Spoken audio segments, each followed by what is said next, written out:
in when you work in hospital, you have to be able to be friendly with people. Being angry and miserable does not get you very far. Although there are doctors that are like that, no doubt. In surgery, the state, all branches of medicine have it, but I think in surgery, there's a lot of big decisions that have to be made pretty quickly. And when you're talking to patients, like you're telling them some life-changing stuff sometimes, like for general surgery, like we have to cut out some of your bowel because you've got a huge bowel cancer. If you're communicating that information, you want the patient to be able to trust you.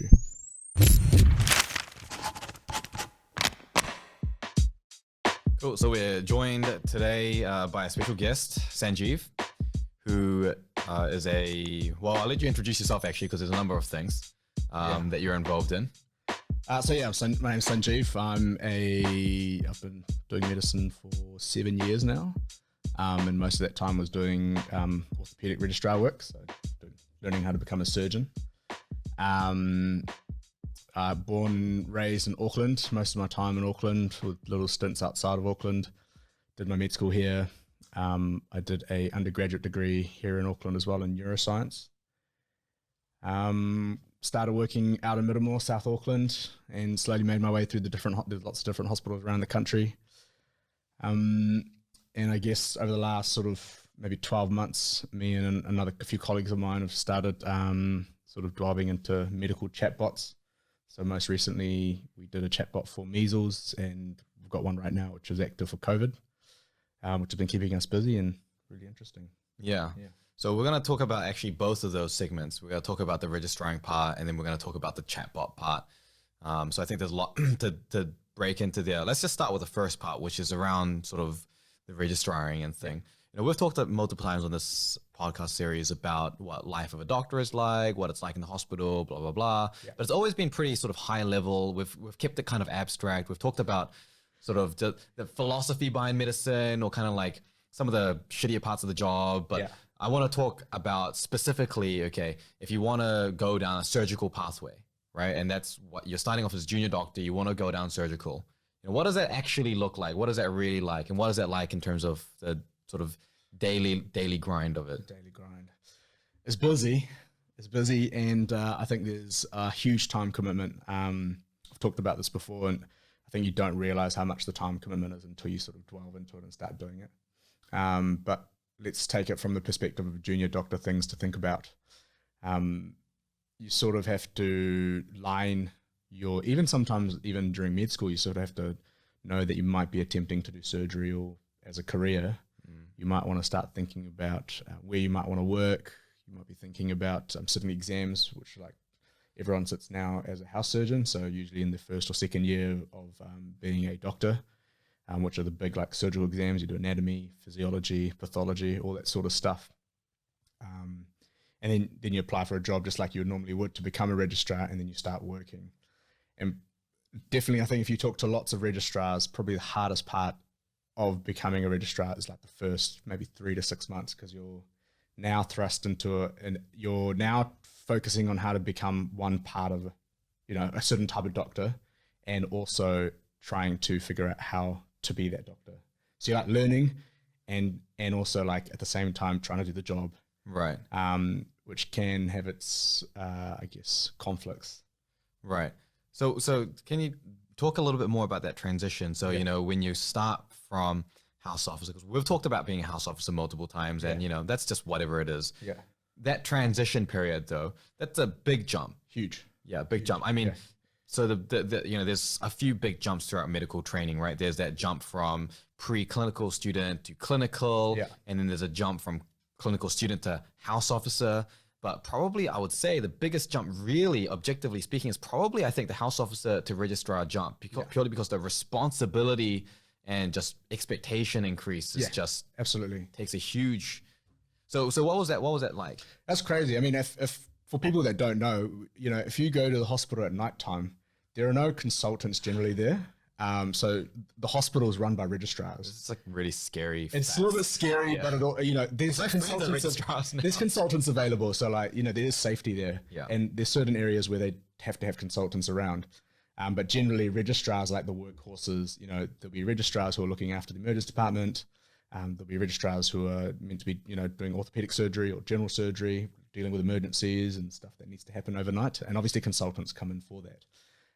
But that just gives you an idea of the responsibility. So all of a sudden you've gone from being at the bottom of the rung, there's registrars, consultants above you, and you're sort of being directed to do the work and running the wards and things. And then all of a sudden now you're running the hospital for your respective department.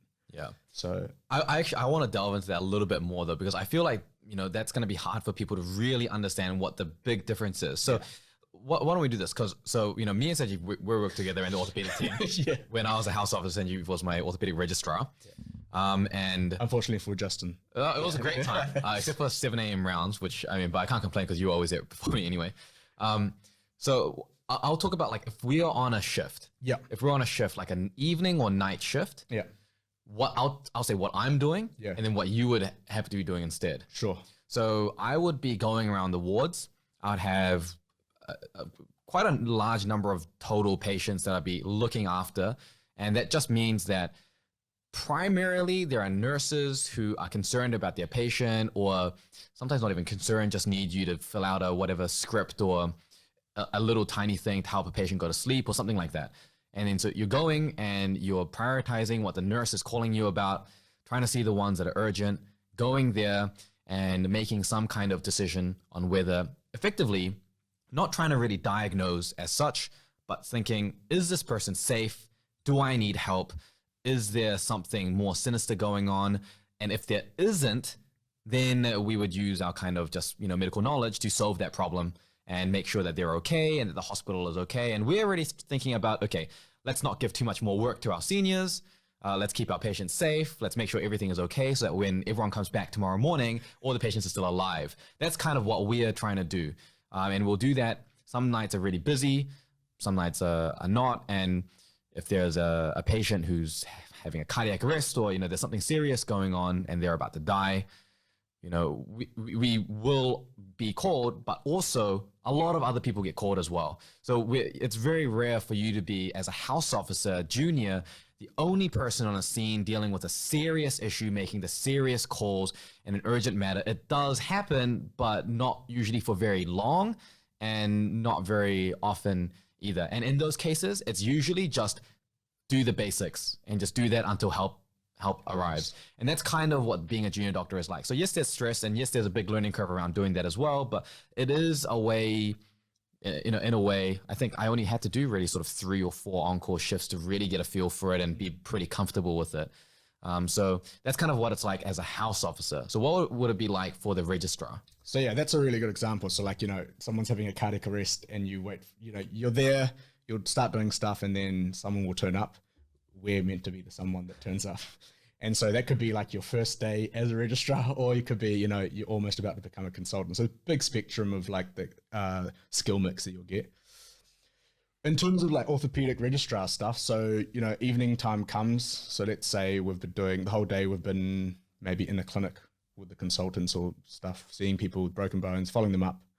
And then, 4 or 5 o'clock hits and you get given the grenade, which is like the phone, which gets all the phone calls. So this phone gets phone calls from the emergency department, the community, other departments within the hospital, and sometimes other hospitals as well.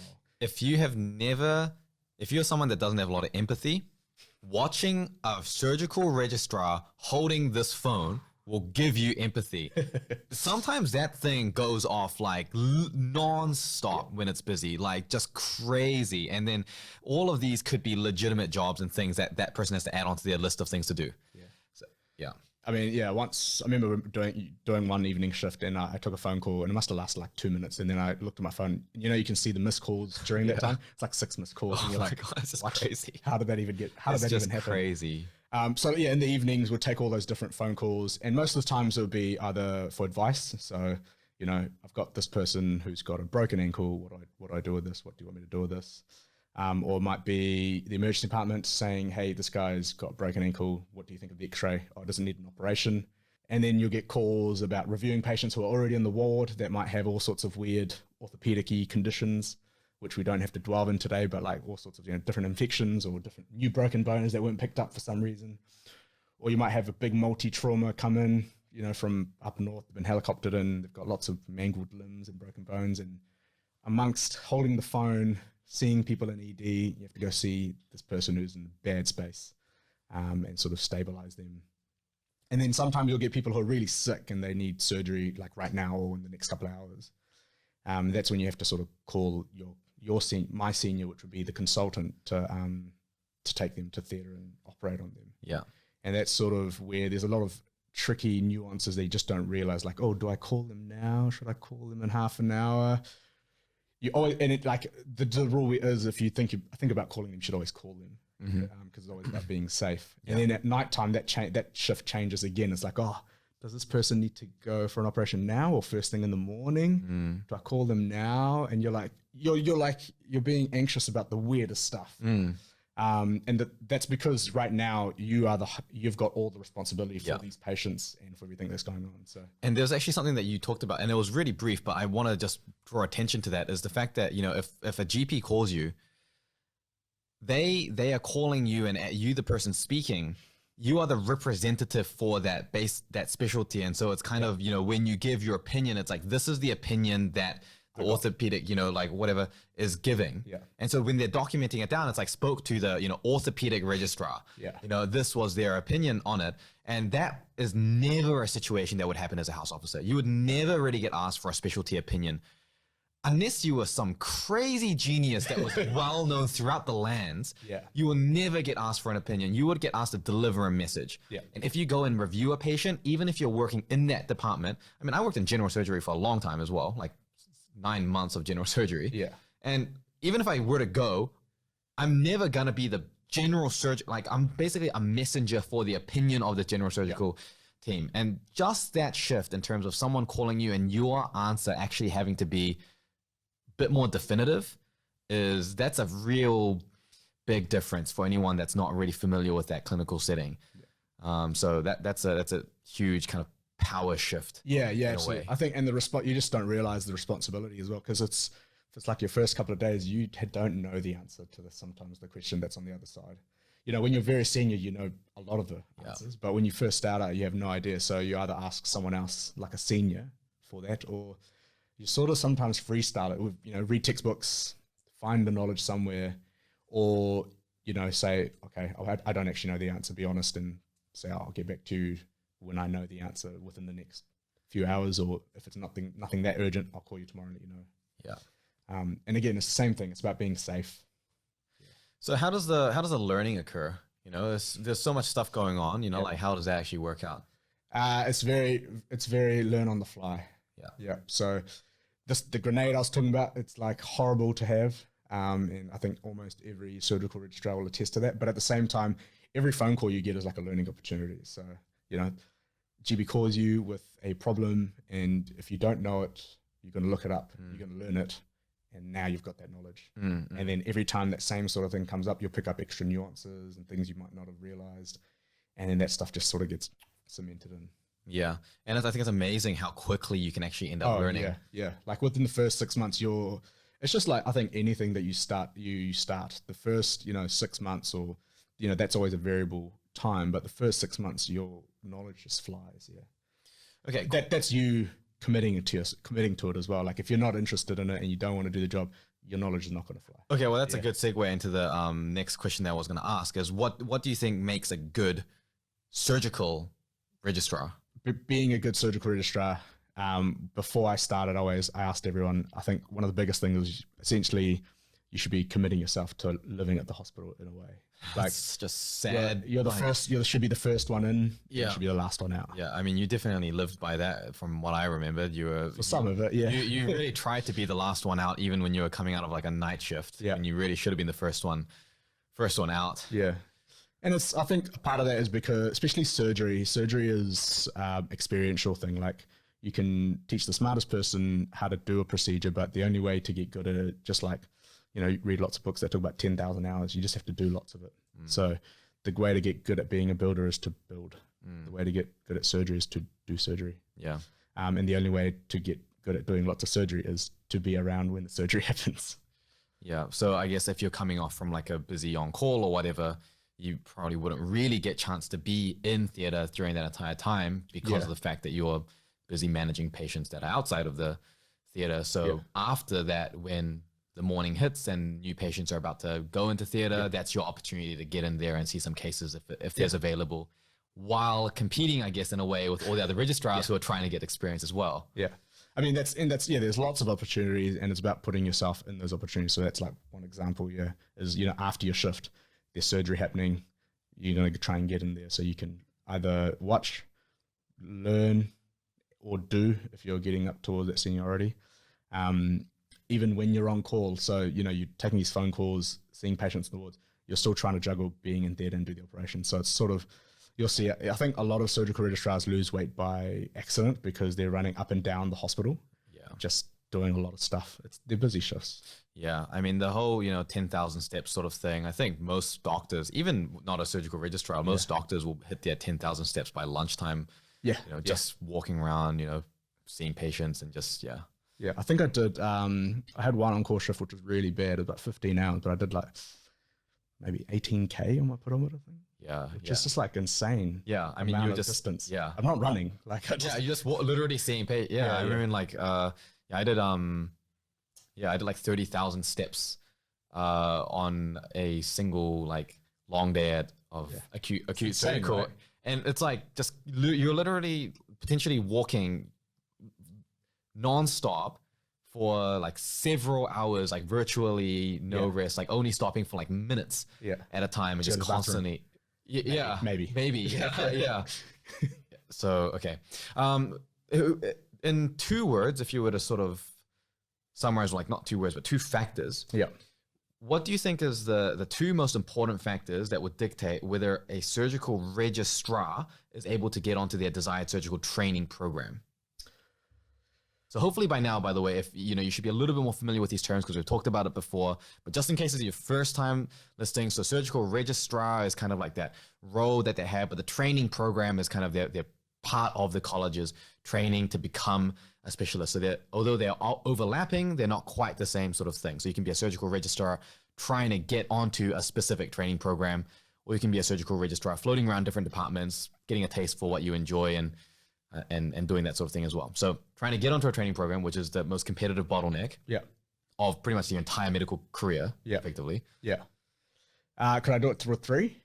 Okay, I'll give you 3. I can do 3. Yeah. I'll give 3. And this is from one of our old bosses who talked to me about it. And he said, pretty much to be a surgical registrar and get on, you have to be able. So you have to be able to do some surgery. You have to be able to like pick up knowledge and learn.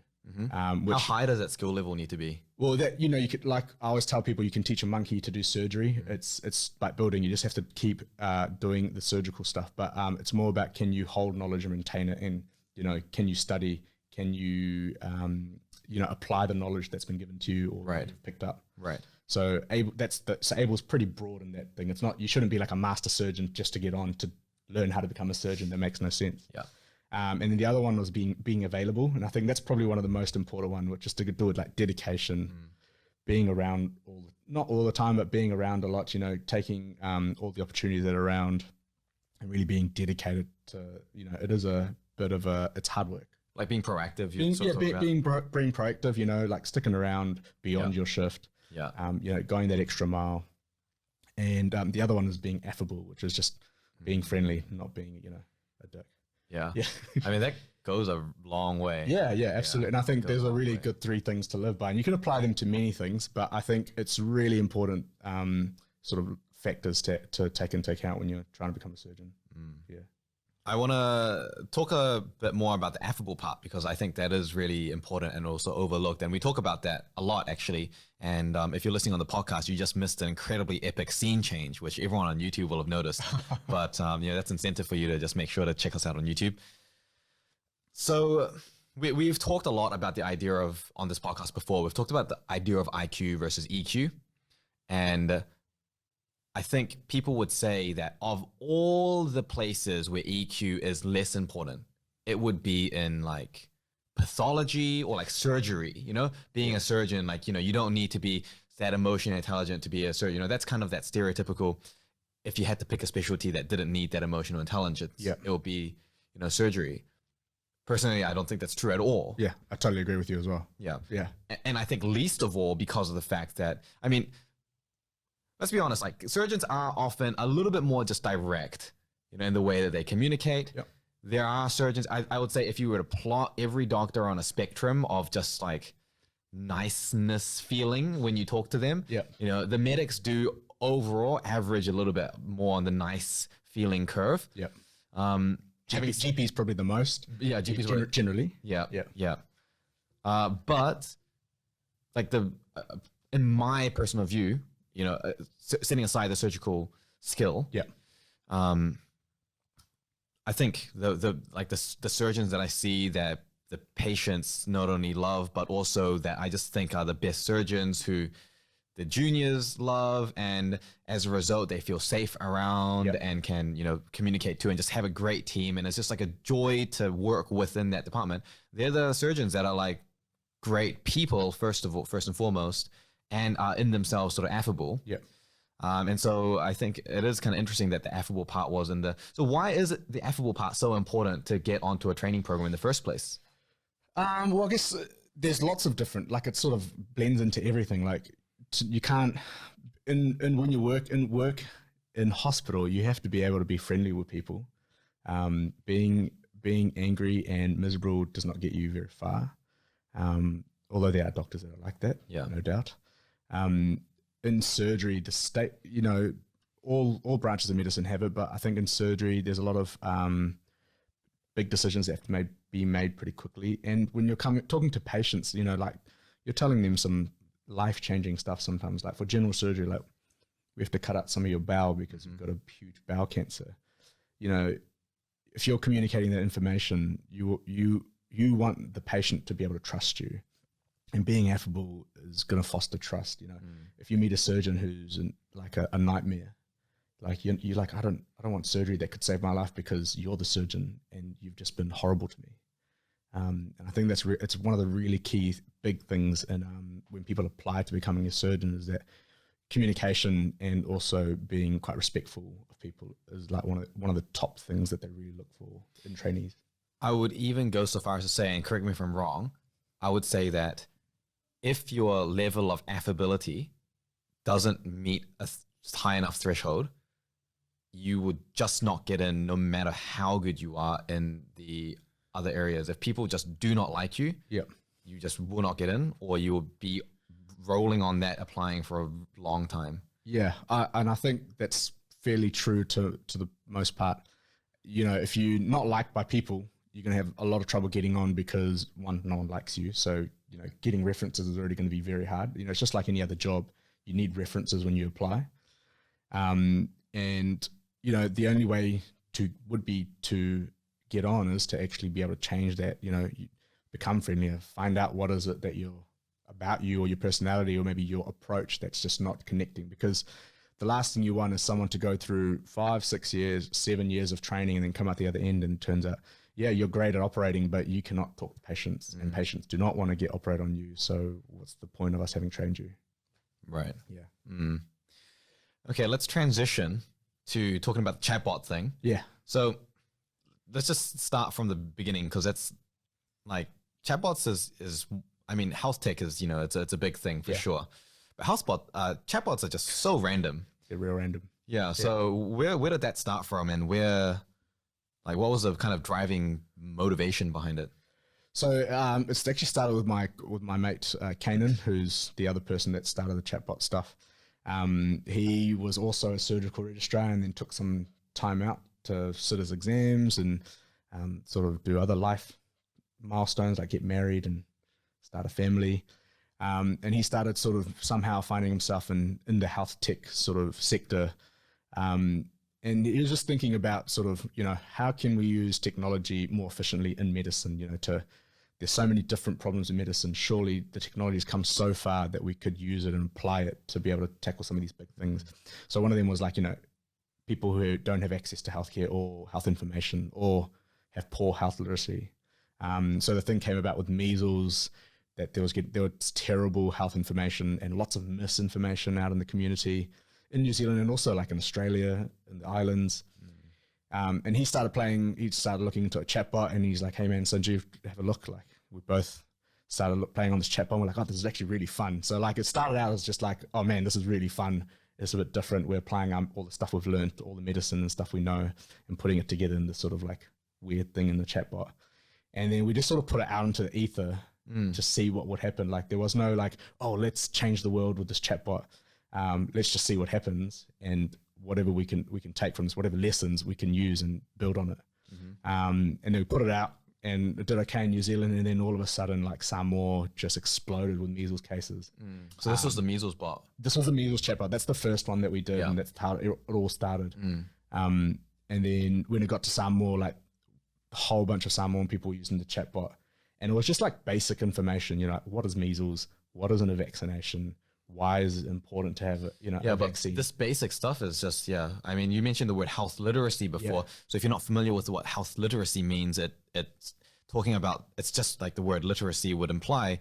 It talks about the idea of how much insight does someone have about health and health education and their own health and how to be healthy and what it means to access the right health and all of that sort of stuff that people, especially in developed countries, might even take for granted. In some places, that level of basic health literacy isn't even sort of there. So, you know, the stuff that you're putting in the chat box, I would say that most lay people would have no idea about. Yeah. Like, lots of people do, like doctors do, maybe nurses and people in the health industry, but there were people just asking, like, what is measles? Like, what actually is it? You know, what's a vaccine? Why does a vaccine work? You know, where can I go find a vaccine? You know, what's happening with measles in my country at the moment? Why can I not get access to a vaccine? All sorts of questions like that. You know, what are the side effects of measles? What happens? Why is it so bad? All that sort of stuff. And it was all just packaged so people could just ask questions to chatbot, and it'll just sort of come back with an answer like straight away. Which was really cool, because you see people like using the chatbot like 2 o'clock in the morning, 3 o'clock in the morning. Oh, that's just cool. Random times of the night. You know, you can't just go see a doc and be like, hey, tell me more about measles at 3 o'clock in the morning. And people are busy, man. If you've got like a couple of kids, your life's very busy. And if you want to know about the stuff that's potentially affecting your kids or in your family, you know, it's nice to have that accessibility. Yeah. So you chucked the chatbot out in the ether. And then Samoa exploded with measles, and you got more recognition, I guess, sort of through that. I think that is that when that the news article was. We had a couple of news articles that got published about like the fact that we had made this chatbot to sort of combat the access and the misinformation, which was another big issue at the time. There were a lot of social media pages sort of driving anti-vaccination against measles and against other stuff, as they've always been doing, which is a bit annoying. And then we ended up getting onto TV NZ Breakfast. Oh, I didn't know that. Cool. Yeah, with John Campbell interviewing us. We thought he was going to grill us like and just smash us, but he was awesome. He's such a great interviewer. A really nice guy. And you know, the popularity and our chatbot sort of just started growing more and more after that, which was really cool. And I think and as this whole time while it was happening, things were coming through, like people would ask questions and our chatbot didn't have it programmed in or didn't have something inside it. And so we would manually answer back. So a doctor, like the two people behind it, and then we got a third guy, Cole. We were answering questions as doctors. And then we were like, oh man, so many people are asking the same thing. Let's just build program it in. And so like slowly just like developing. So it got from like a really small basic chatbot as the months went on, like it got really complex and all sorts of different paths and all different sort of questions. And it was, I think we really just enjoyed building the chatbot itself, but the fact that it was doing good was like awesome. Yeah. And then so that transition to because then the coronavirus hit, and then you had the COVID chatbot. Āmio. And was that kind of just like a natural extension? And you're like, okay, well, there's a pandemic now, might as well just smash out another chatbot. Smash out another chatbot. I mean, we were coming off the end of our the measles stuff, and we're like, okay, we learned a whole bunch of stuff, like how people react to chatbots, how people react to social media.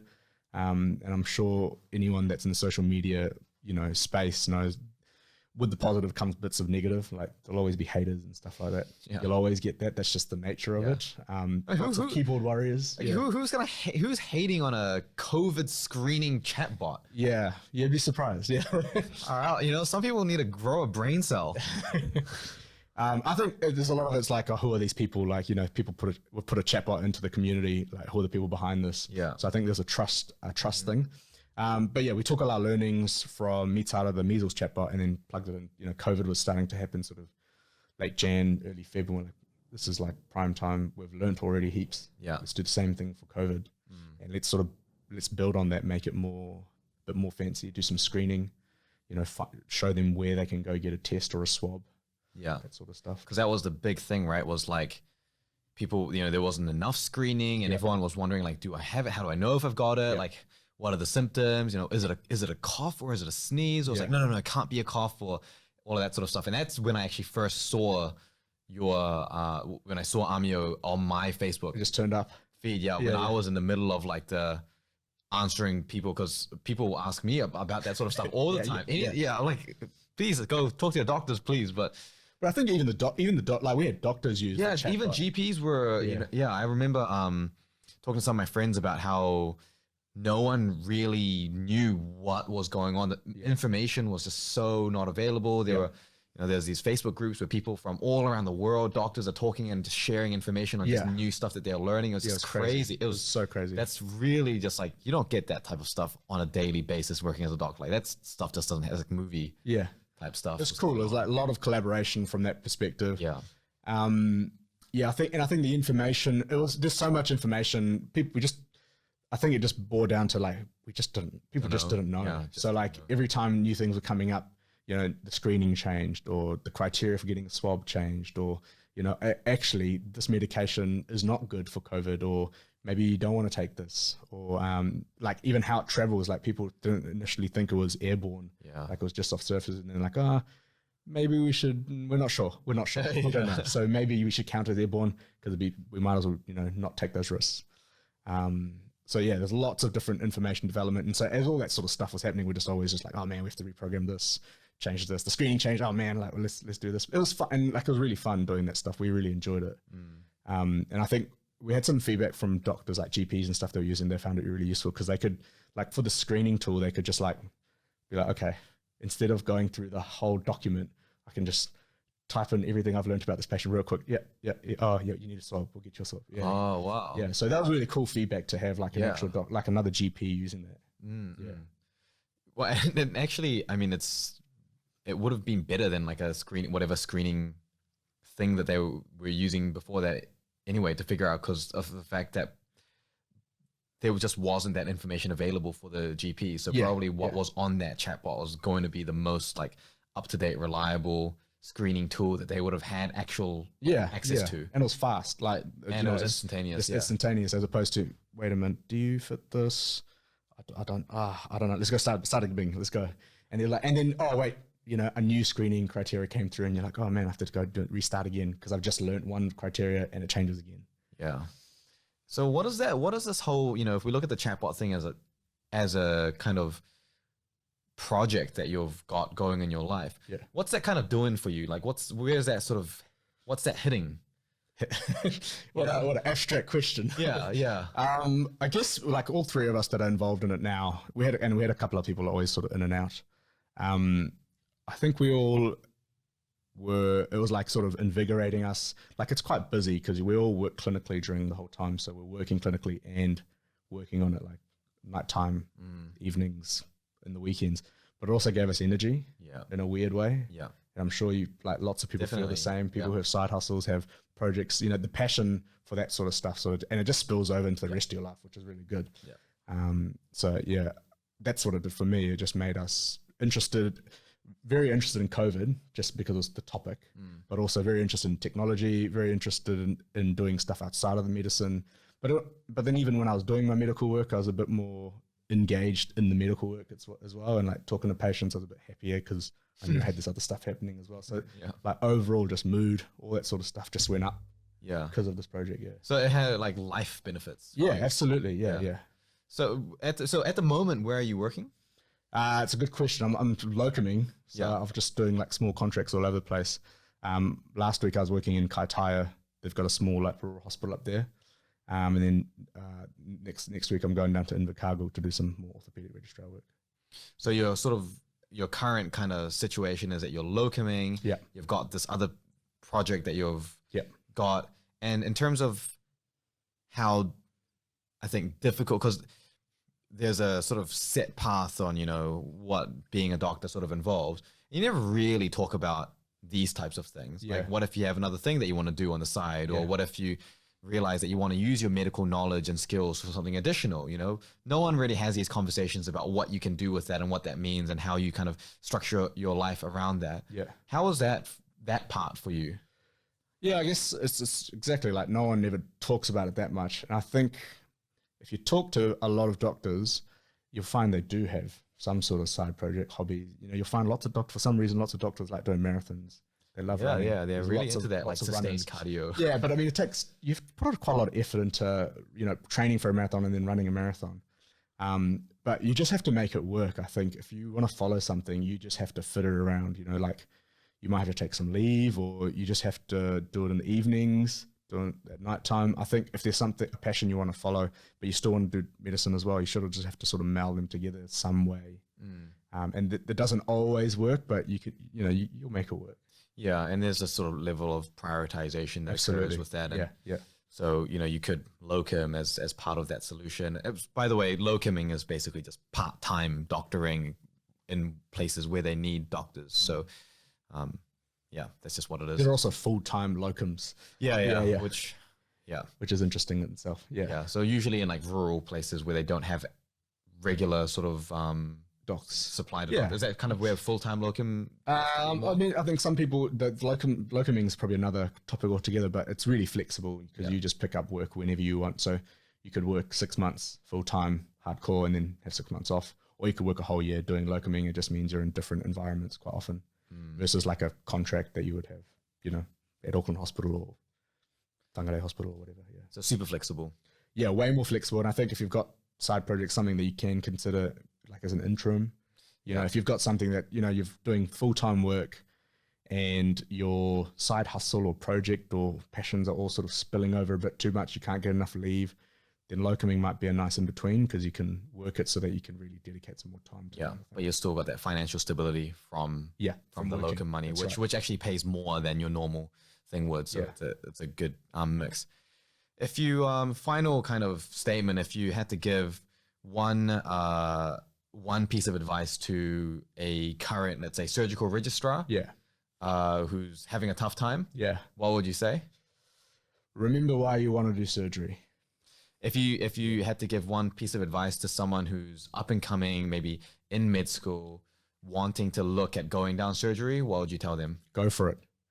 Yeah, I think for surgery, if you even have a little twinkle that, oh, maybe I could do surgery, just try it. Do it. Yeah. And you may just surprise yourself. You may be like, man, this is made for me. Or you may be like, man, actually, I want to do something else. But you'll never know until you try it or you do it. Yeah, and I think people that really love it do really love it. That's and right. That fire is sort of there. I've definitely noticed that. Yeah, they die hard. Yeah. And if you ever had a piece of advice to give to someone who wants to start a medical chatbot, go for it. Yeah, like for us, it just happened. I think maybe not even just chatbots, but if there's something you want to do and it's something a bit different, don't be put off by people's comments and stuff like that. Just go for it, do it, give it a shot, and you'll take away something from it. Thanks for tuning in to Subcut. If you guys have any suggestions for content, please make sure you send it through. You can get in touch and follow us on Facebook, Instagram, and YouTube, or find us on our website at jttmed.com/subcut. Subcut is a podcast brought to you by JTT. If you or anyone you know is interested in a career in medicine, make sure to get in touch and check us out at jttmed.com.